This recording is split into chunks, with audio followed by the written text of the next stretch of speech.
The People in the Trees by Hanya Yanagihara is the latest book in my, or like this phase of mine where I'm reading disturbing books. And I'm kind of starting to wonder whether disturbing is too easy, too lazy a word just to like slap onto these books. Either way, The People in the Trees is brilliant.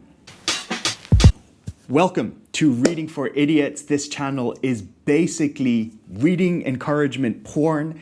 And on it, I read public domain books every Saturday and Sunday at 4:30 GMT plus 8. Currently, I'm reading Little Women by Louisa May Alcott and The Picture of Dorian Gray by Oscar Wilde, and I'll put the links down below. I also review books. The majority of them will be no spoiler reviews, and the ones that do have spoilers are clearly labeled, so you don't have to worry. And they're no spoiler reviews because, well, reading for me it's a whole experience. It's more than just finding out what happens at the end of the story, like how does this all resolve? Which actually, like I noticed myself watching Netflix shows to the end just to find out what happens. Like I don't really care about the show, I just want to find out what happens so I can move on. I don't know if it's the same with you, let me know down below. But reading, for me, it's a whole experience, like the cinema, and for pretty much the same price as a cinema ticket, a single book can give you more than 20 hours of being transported to another world. And this channel is all about that joy of reading. And you know, even if I'm not enjoying a book, it always takes me on a wild, twisty-turny journey that's always unique and always worthwhile. And I want you guys to have that experience of, you know, being on a ride for the first time and you don't know what's coming next, what's coming around the corner. Which brings us to today's no spoiler review, The People in the Trees by Hanya Yanagihara.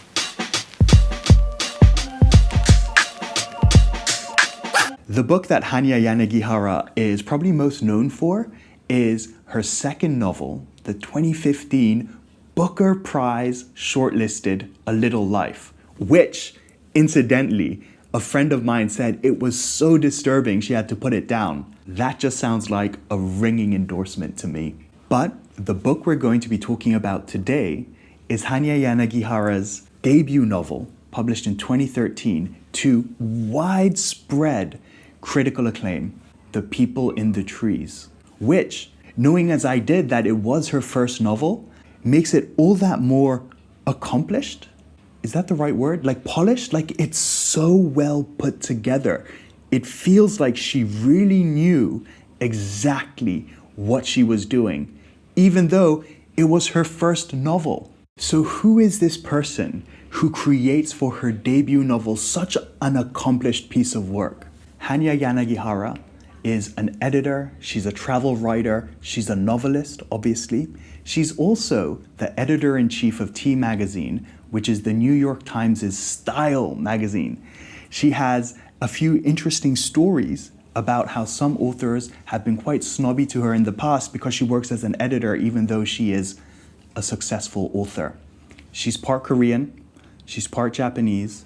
She was schooled in Hawaii, and then she went to Smith College in Massachusetts, which is a private women's liberal arts college. The People in the Trees is partly inspired by a Nobel Prize-winning doctor, Daniel Gajdusek, I hope I pronounced that correctly, who was a well-respected medical researcher, well-liked by his peers, until he was charged with child in the mid-90s. I'll put a link to his wiki down below. Our protagonist in The People in the Trees is a Dr. Abraham Norton Perina, who is also a Nobel laureate and who also is charged with child. The bulk of the book is made up of his memoirs, which are written while he's in prison, and they detail how he won the Nobel Prize and how he ended up in prison. Before you get any ideas, The People in the Trees is not a book about child.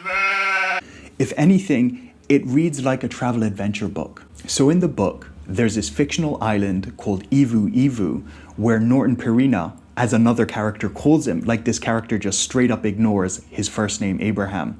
Anyway, Norton Perina on Ivu Ivu discovers is not the right word, Let's say it like this. There's this turtle on Ivu Ivu, and the local inhabitants know all about it, and this turtle has life-extending properties. And Norton Perina studies this turtle and publishes his studies, which is what leads him to winning the Nobel Prize. And these local inhabitants are an uncontacted tribe. They've got no exposure to the outside world. So the people in the trees is basically the story of the discovery of this long-lost tribe on Ivu Ivu and the somewhat anthropological study of this tribe. And in that sense, reading it felt like watching one of those old Indiana Jones films. Just the nature of the story, that there is this lost tribe that holds the secret to eternal life. Like a premise like that is inherently magical. It plays on those delightfully conspiracy-y, secret history-y, the world is not actually what it seems-y nerves. And Yanagihara delivers in that respect. It's just the excitement of that mesmerizing magicalness of, oh my God, a lost tribe, oh my God, eternal life, is so palpable throughout the book, as is that frustration and impatience that Norton Perina experiences of, I need to get off this island and I need to write about this and tell the world before anybody else does. You can feel it in every line of the book. I enjoyed every single moment of it, and it's one of those that I wish I could read for the first time again. And I don't want to say any more. But of course I am. The People in the Trees works on so many levels. First of all, it's that travel adventure book, that Indiana Jonesy type book. It also looks at how different cultures do things differently. There's like cultural moral relativism. There's colonialism, neocolonialism. It explores family relationships. What is a family? It explores professional relationships. Man, I just love this book. It's whole.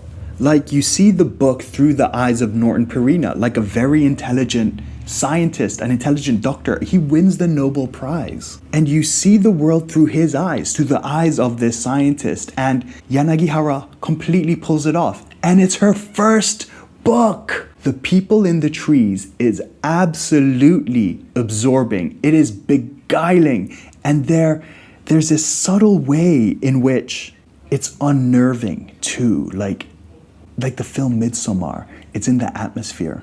So there's all of that. And then you have the container. The fact that it's a memoir, the fact that it's about Norton Perina on Ivu Ivu with a lost tribe and a magic turtle, and there's a Nobel Prize and there's child.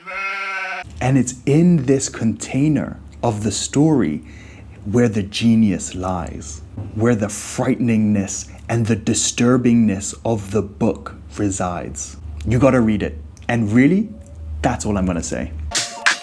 If you're watching this, if you're hearing this, thank you for watching to the end. It means I'm doing something right.